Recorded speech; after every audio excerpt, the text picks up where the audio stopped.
భద్రతా బలగాల మధ్య రేపు నరేంద్ర మోదీ గారి సభ జరగనుంది. ప్రధాని మోదీ అమరావతి పర్యటనపై కాంగ్రెస్ ఏపీ అధ్యక్షురాలు వైఎస్ షర్మిల ట్వీట్ చేశారు. ఈసారైనా అమరావతి కట్టేనా లేక మళ్లీ మట్టేనా అని ప్రశ్నించారు. 10 ఏళ్ల క్రితం మట్టి తెచ్చి మన నోట్లో కొట్టారు, మన ఆశల మీద నీళ్లు జల్లి వెళ్లారు. ఇప్పుడు రాజధాని పునఃశంకుస్థాపనకు వస్తున్న మోదీ గారికి ఇదే అమరావతి మట్టిని బహుమతిగా పంపిస్తున్నాం. ఈ మట్టిని చూసిన ప్రతిసారి 2015లో తొలి శంకుస్థాపనలో ఇచ్చిన హామీలు గుర్తు రావాలి. 10 ఏళ్లుగా చేసిన మోసంపై ఆత్మవిమర్శ చేసుకోవాలి. మోదీ గారు ఈ మట్టి సాక్షిగా ప్రమాణం చేసి అమరావతిలో అడుగు పెట్టాలి. మరోసారి ఇలాంటి మోసం చేయనని ప్రమాణం చేయాలి. విభజన హామీల్లో రాజధాని నిర్మాణం పూర్తిగా కేంద్రం బాధ్యత. ఆ బాధ్యతకు కట్టుబడి ఉన్నారని, ఢిల్లీని మించిన రాజధాని కట్టిస్తా అని రాసి సంతకం పెట్టాలని డిమాండ్ చేశారు.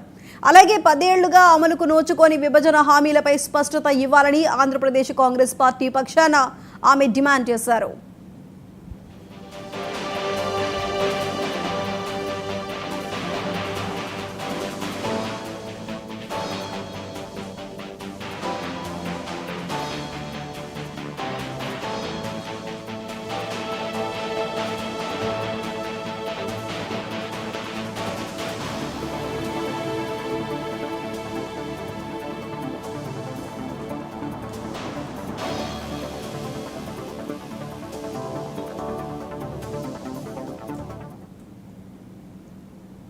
కృష్ణా జిల్లా మచిలీపట్నంలోని సుల్తాన్